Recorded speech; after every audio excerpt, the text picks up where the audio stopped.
assentamento do Ilê Axé, Lugum Edé, em Tenda de Jurema da Mestra Maria de Terra, situado à rua projetada, sem número, bloco 77, quadra 33, Monsenhor Magno, na cidade de João Pessoa, Paraíba, de responsabilidade do senhor Laércio Minério de Araújo, adjunto de Lugum Edé, gozando de todas as prerrogativas asseguradas em lei e no Estatuto e Regimento Interno desta Federação, conforme se encontra registrada nesta Secretaria na data de 18 de dezembro de 2011, com validade até 18 de dezembro de 2012.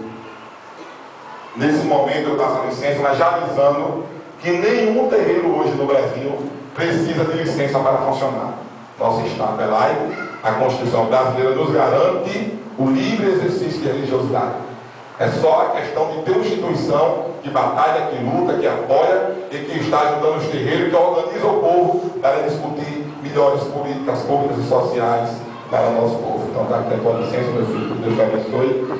Levanta a tua casa, vai em frente e boa sorte.